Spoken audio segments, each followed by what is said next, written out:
Scientifically speaking, we're sharing the view. From labs to clinics, breakthrough shining through. With minds that inspire and stories to unfold. Scientifically speaking, the future's being told.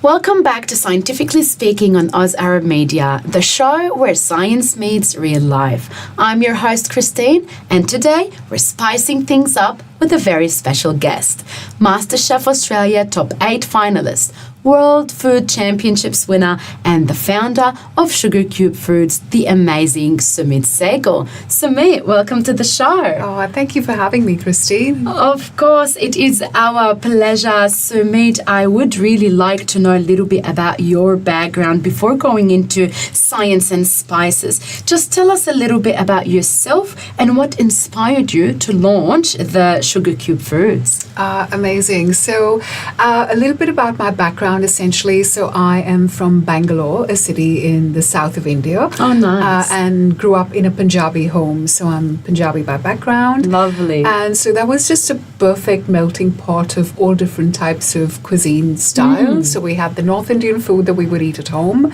But then I was surrounded by this beautiful array of South Indian spices. So our dining table was always this eclectic mix of, different types of foods and fruits and spices and flavors.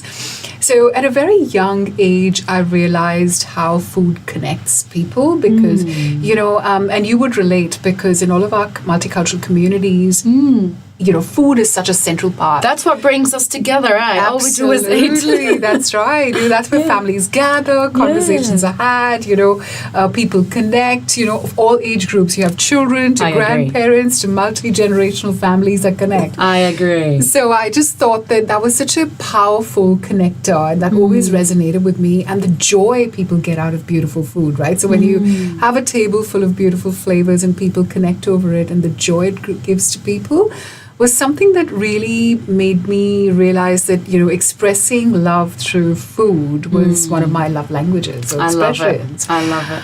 So I think that's where it sort of stemmed, the idea of entrepreneurship.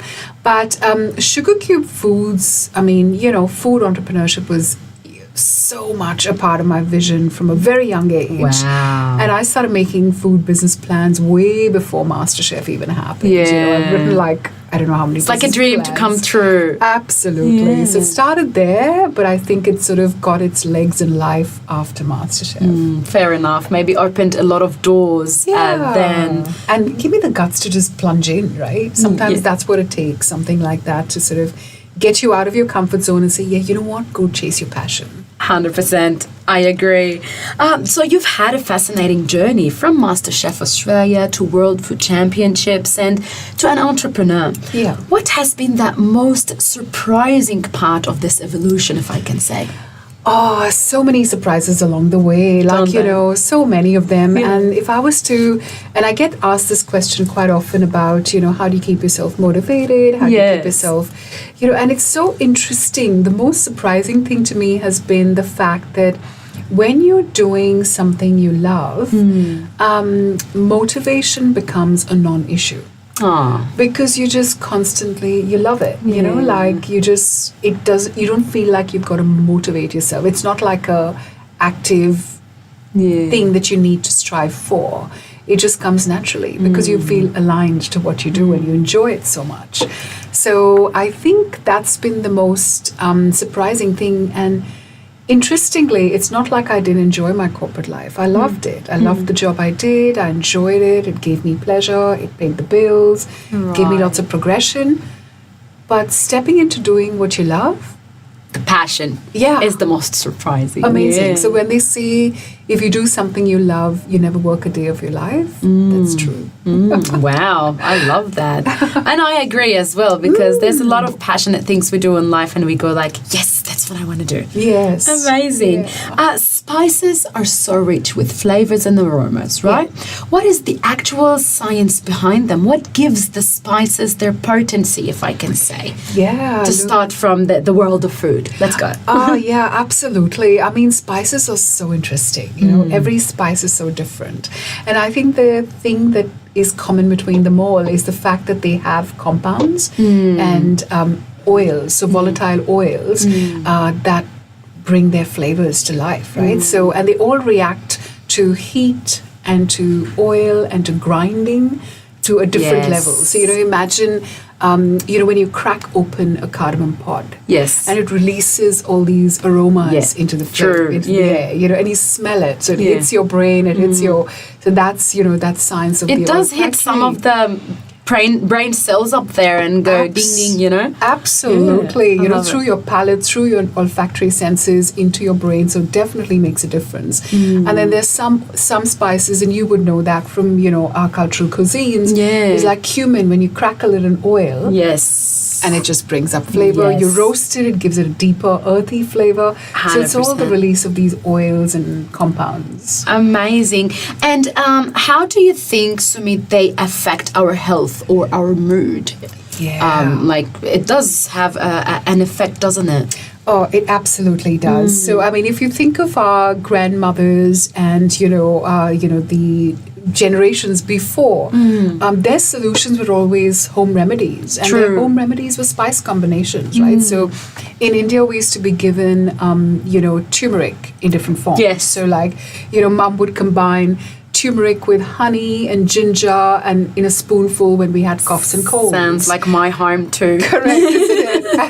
and then we call something's called haldi doodh, which is essentially your turmeric lattes now, right? So essentially it's a combination of milk and turmeric, and that's meant to be soothing and comforting and sleep motivating. So, so turmeric's got, now of course science tells us that turmeric's got anti-inflammation, exactly, all of that. And then cloves. If you remember, I remember my mother used to tell me when you have toothaches, you put a clove in your mouth, right? A clove with the cotton. In our house, it goes with a little bit of alcohol to numb it up as well. That's right. Yeah. And clove oil, right? Yes. So we used to use clove oil for, it's like an analgesic. So you sort of use it for things like that. So such a deep, so much tradition is rooted in science. It is. So spice comes from all of that. It's surprising. Like, you'd never expect something so yummy to be that helpful as well and healthy. Right? Absolutely. You mentioned before that when we crack something into oil, it's oils, or when we heat it, or when we combine it. So I want to go back to that. How do heat, storage, or cooking methods really affect the active compounds in our spices? Like, do we lose the flavor when we're cooking? Do we lose the benefit if we overcook or overstore? Give me an example of something of your expertise. Yeah, look, I think I can equate spices, it's like perfume. So you've got to use it gently. You've got to understand it, and you've got to use it gently. So if you overdo it, it's going to discount all the benefits that it has. Right. So when you have things like, and different spices work differently. So some will bloom in oil, some will, you soak them. So like saffron, you soak it in warm water, and then it releases its color, or milk. I didn't know that. Okay. But then things like, so we have a root in India which is called Ratan Jodh, right? So it's like Rogan Josh. People eat Rogan Josh. It's a popular thing. Yeah. So it comes from an area of India, like the northern tip called Kashmir. Right. And they use this root essentially, and it's like this bright red color. But if you soak it in water, it gives you nothing. Oh. But you bloom it in oil, and it goes this bright red. Oh. So I think knowing which spice works which way is so important, and when in the cooking process to add it would preserve its beneficial aromats and beneficial oils. So we use turmeric, for example, early in lentils. So like when we make a dal, I generally put turmeric quite early when I'm boiling the dal, right? So that deepens the flavor of turmeric. Wow. But we use garam masala at the end, because that just keeps the aromats intact. It makes sense now that you're talking about it. That's very interesting. It brings me to a little between brackets question. do you kind of, is it like an trial and error, or do you study it, or how do you really discover the character of these spices? Yeah, look, I think now through the ages, so I think a lot of that discovery was done by our ancestors, which is fantastic. So yeah, they just put it part of the recipe. Correct. So we learn from our mums and our grandmoms and our, recipe books and things where people say, accomplished chefs that would have tell us to do this or that with the spices. And we sort of know what to do. But something new that comes along, which you haven't used before, like for example, recently I've started using Ratanjot as a natural sort of colorant, when you're making chicken tikkas or whatever, instead of using false colors. Right. And then you discover that. You sort of, read about it, you discover. And there is a color in there I can use. Correct. So you sort of, have to, spices is such a fun journey to work with. You can take a cumin and say, okay, what would happen if I roast it? What would happen if I, bloom it in oil? What would happen if I just dry grind it? So you can see the range and play with it. Amazing. And trust me when I say I can see the passion in your eyes when you're talking about them. So it really shows the passion you've got for it. If I can rewind time a little bit. Yes. You did mention a lot of spices coming from North India or different parts of India. Where do most of our spices originate from, Sumeet? Do you know? Can you tell us about the history of spices and their roots in our global impact?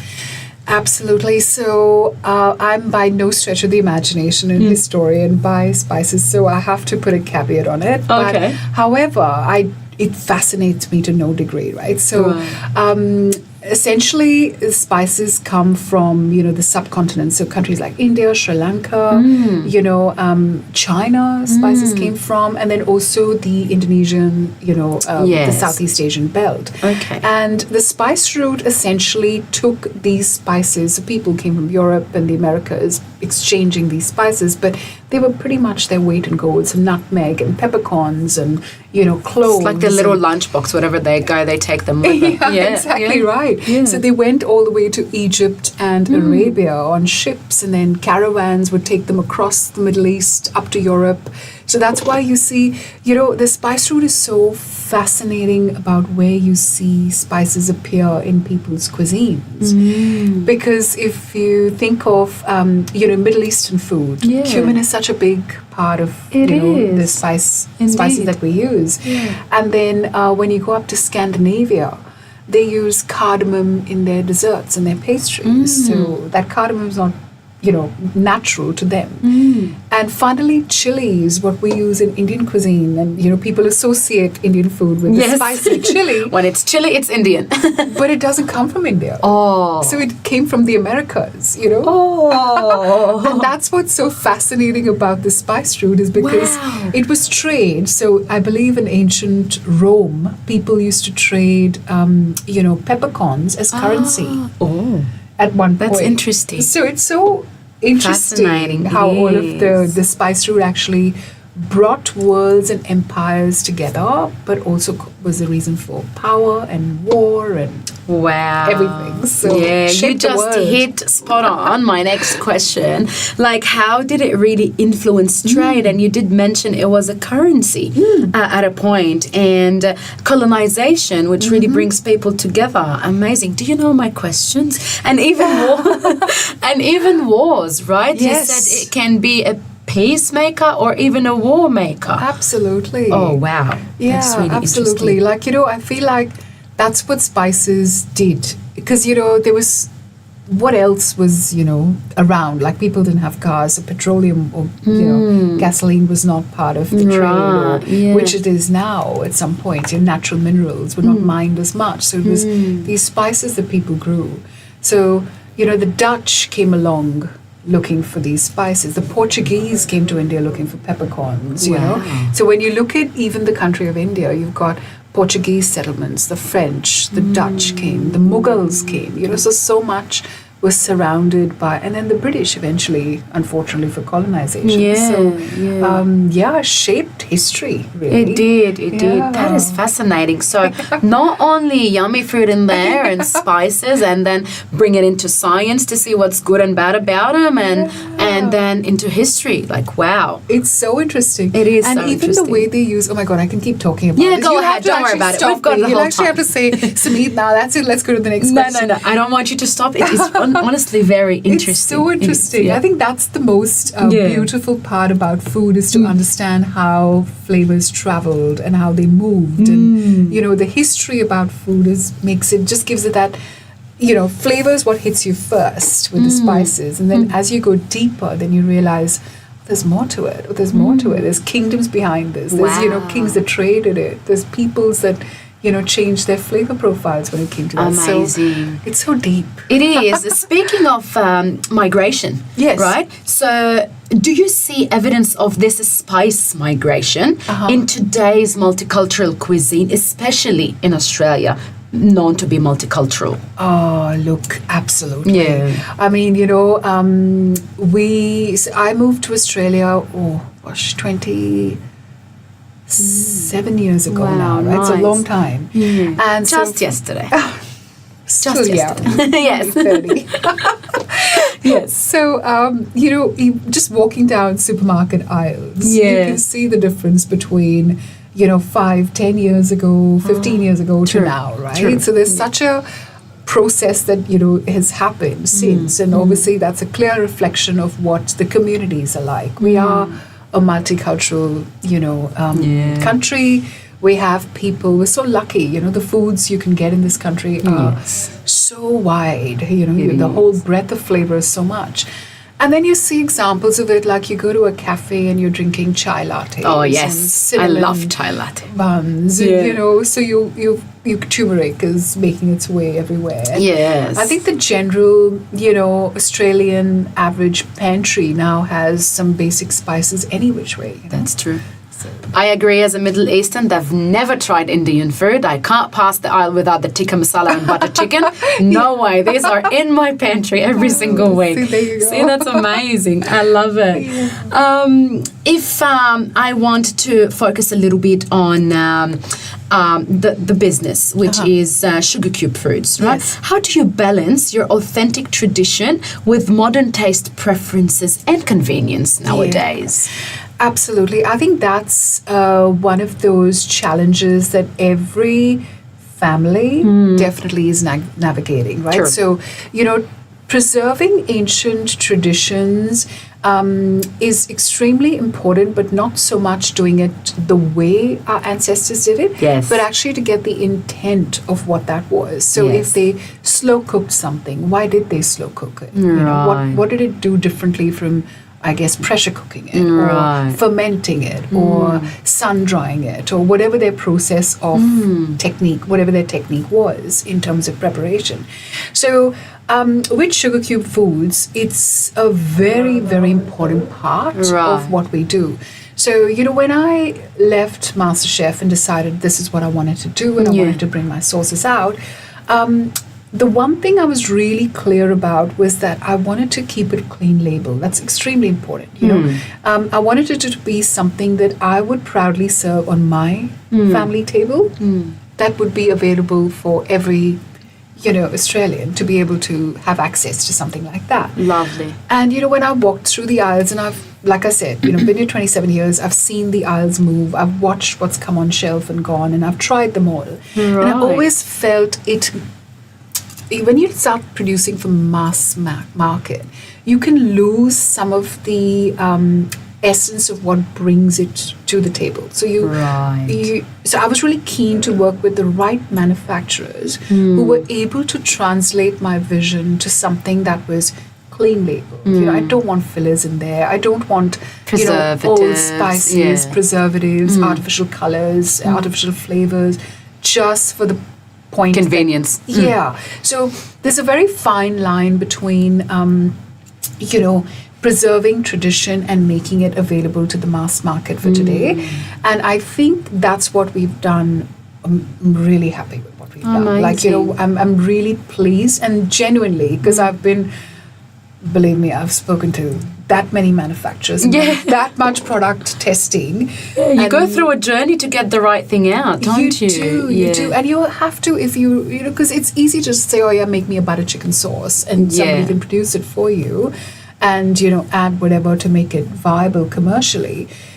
Commercial viability is one aspect of it, but the longevity of the product is actually your flavor. And what I call the adventure of the taste is something else. Because you can eat, for example, now we gave it an example as butter chicken, right? You can eat it everywhere, but not the same taste everywhere. Absolutely. And then also just, you know, there has to be a commitment. I think as an entrepreneur, I'm committed to, you know, the fact that what is my real vision? Yes, you do business because you want to make it commercially viable, but you also do business because you're building a brand that's based on trust. Right. And I want that to be a very central part of it. So every innovation that I would do in SugarCube, and so far it's my simmer sauces, is absolutely based on that. Speaking of simmer sauces, I'm trying to get some secrets out of you today, but feel free.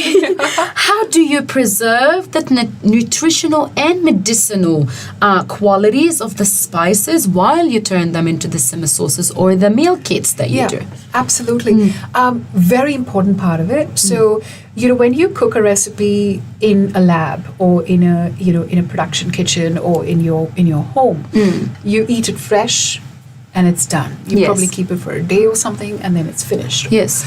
So I think the key thing about, you know, how to bring it to market is absolutely the preservation process that's used.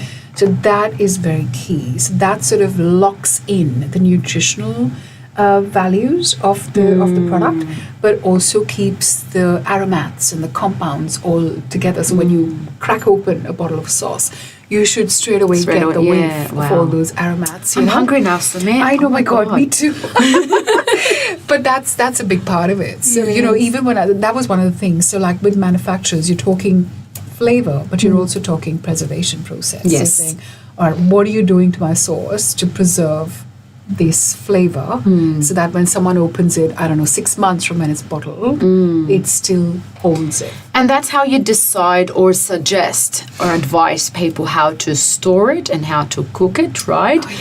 Because it can preserve the qualities. Absolutely. Even spices, right? So they react to heat, they react to light, they react to temperature. Humidity, moisture in the air. So, you know, how do you keep them? Do you keep them, you know, airtight? Do you air them? Do you sun dry them? Oh, wow. All of those things. It is a lab of its own, this. I thought just food and eat and go, but more.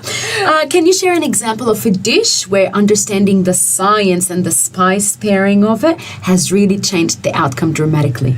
Oh, look, so much. Oh my God, I think I experiment so much with fusing cuisines together. That's one of my big passions. So, you know, for the World Food Championships, something that I made was an arancini, right? So it's an Italian. It's Italian. Yeah. But I thought, okay, how can I like break some boundaries here and push the, you know, envelope a little bit more. Nice. And so I made a Hyderabadi biryani arancini, right? So it was so interesting because just the addition of my spices to the arborio, the classical technique of making risotto and then, you know, crumbing it and then deep frying it and then, you know, the parmesan. It was so interesting because it just changes, the spices just change the flavor profile completely. So it's so surprising how just the addition of a few spices can just change that entire flavor profile. So it looks like an Italian arancini, but you bite into it, and it's like an Indian biryani. Oh, wow. And you're never cooking it the same again, eh? Never. Just cooking it this fused way and now. Absolutely. Wow. This is going to be the way you eat arancini at my place. You know, I always say, this is just off script, I always say I don't eat to live. I just live to eat because it is an adventure. And you're proving today that food is really an adventure. You can experience so many things through this palate, right? Absolutely. And it's so interesting you say live to eat and eat to live, because when you understand the medicinal properties of spices, even if you're living to eat, you're actually eating to live. Yes, that is true. It becomes really nutritional, right? Absolutely. Sumeet, I usually love in my show to bust some myths. Okay. And today I've got 3 misconceptions. Okay. I would love to share them with you. Just tell me if you think it's true or false, and maybe a little why. Okay. Are you ready? Sure. All right. My first one is, does a spicy food always cause stomach ulcers? Oh, that's what I always heard growing up as well, that spicy food causes stomach ulcers. But then I'm given to believe that the actual cause of the ulcers is bacteria. So chilies, or the green capsicum, the green chilies that we normally consume in India, have something called capsicum, which actually is meant to protect the lining of the stomach. So I feel like it's the overdoing of something that actually causes the ulcers, not so much, you can't just blame the spice itself. Right. Yes. So lovely people out there, if you love your spices, go for it. Make sure you don't overdo it. That's it. The second one, eating chili is bad for your taste buds. Oh no, it totally awakens it. I mean, if you think about it, when you eat chili, you don't go, it wakens you up. Yes, it just alerts you. Absolutely. just like absolutely. So that's what chilies do. It actually releases the endorphins to the brain, going, oof, something's hit your palate. That's exciting. So, but definitely we should always mention that some people are allergic to some foods or aromas, so this has nothing to do with it. Check check with your doctors, check with your allergies before experiencing food. But I do agree, some chili stuff just give me this happy dance. Yes, it does. That's why you feel this rush after you've eaten a spicy soup or a meal or whatever. Oh yeah, amazing. Okay, the third and the last one for me is, are spice mixes unhealthy compared to using individual spices? Spice mixes have a different use. Like when using an individual spice, it's, you specifically want a cardamom or cumin or whatever. But a spice mix is just, I think, in a sense, like an easy way of putting it together. I think when it starts to become unhealthy is when that's why reading labels is so important, because if it's got fillers and it's got preservatives and it's got added colors and all of that, that's what actually makes it unhealthy. So the spice itself is not unhealthy, and the combination of the subsequent ingredients, if we can say, not the active ingredient itself. That's it. Okay. So I think fillers and salt sometimes, because sometimes the amount of sodium that they put into it can be so high. Affects us. That would make it unhealthy for sure. It's very interesting. Coming towards the end of our show today, I'd like to look forward. Yes. Where do you see the future of spices going? Do you think we'll have more scientific-based blends targeting, let's say, mental health, immunity, or did you just see it go for the luxury of taste? Oh, I think we're getting to a point where, science and flavor are sort of meeting together. And we can see that slowly in the drinks market, right? The wellness drinks and the, turmeric-based drinks and superfoods, all of that, protein shakes. Just add the health to the food. Yeah. That's right. So I feel like definitely the future of spices would definitely be things like blends that are good for mood boosting, and blends that are good for sleep, and blends that may be good for anti-inflammation and things like that. So yeah, it's definitely going that direction. And the good part about this is it's not like popping a pill, right? This is actually flavor. So you can add it to your foods and make it flavorful. Amazing. Well, I would love to hear from my doctor say, Christine, please eat so that you can get more sleep or get healthier, rather than stopping me from food, right? Me too. That's the battle. Amazing. Is SugarCube working on some new innovations or products that fuse food together? Yeah. Yes. definitely. So I'm pretty much on the cusp of releasing my simmer sauces early 2026. So Lovely. that's definitely going to come out there. Yeah. But whilst that's happening, we're already in NPD, new product development for other things that we can bring to market. But the focus, the difference here is actually going to be that preservation process. So we're Right. experimenting with masala mixes, but using a different preservation Preservations. process. So we're using a freeze-dried. So in Right. fact, finally, I just got the samples delivered yesterday. Oh, So- nice. Lucky so- us. Yeah, so it's definitely on the cards. Lovely. And that method actually is the most effective method of preserving food that preserves all its, aromats, nutrient value, and a longer, cleaner, shelf-stable. There you product. go. And can we say, would it make it a little bit more organic? Organic is a totally different world. Different world, yeah. Okay, let's not touch that. I thought that would make it easier.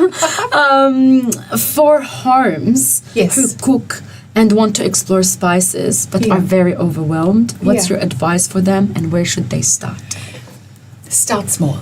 Start simple, start easy. So I think, like if they're exploring Indian food or the food of the subcontinent, I always suggest just start with 4 spices. Your chili, your cumin, your coriander, and your turmeric. That will make it Indian.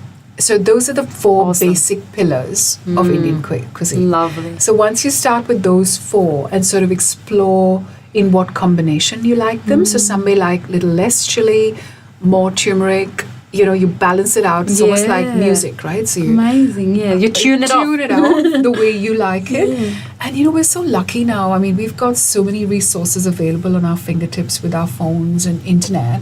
I mean, you can Google pretty much Everything. everything and work with it, but then also have fun with it. Like, Amazing. just have fun.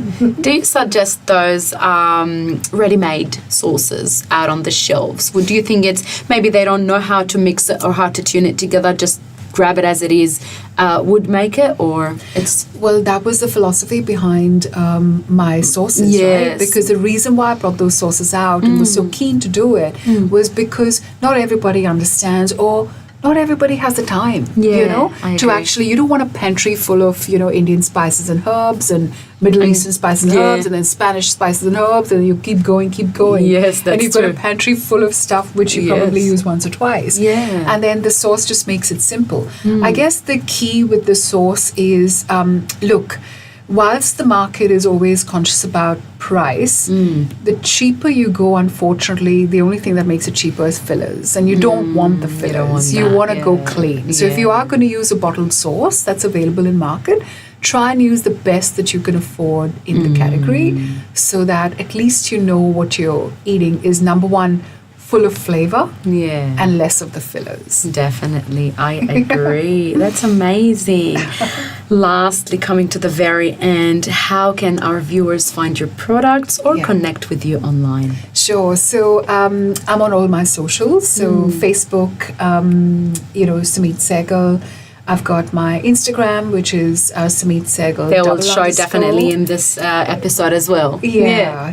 And so, basically Instagram, Facebook. I've got a website, bysumeet.com, which Awesome. I'm going to rebrand very soon to Masala Makers. Amazing. But that's got all my recipes, my journey, what's going to come up available. You can sign up to the newsletter. And I'll tell you my story about the sauces and what's been happening. Yes, can't wait to hear it all. That is you. amazing, Sumeet. What a journey, if I can call it, a journey through time and taste. Yes. Yes. A huge thank you to you for sharing your knowledge, your passion, your expertise on science, history, intertwining all together with the spices. So thank you again. Oh, it's a pleasure. Thank you. No worries at all. And before we head off to our listeners, I'd always like to say, remember, whether you're cooking a simple curry or crafting a gourmet dish, there's centuries of science and culture in every pinch of spice. If you've enjoyed this episode, don't forget to subscribe and share it with your fellow spice lovers. Stay curious, stay inspired, and keep asking the why behind the wow. That was Christine on Scientifically Speaking. Until next time.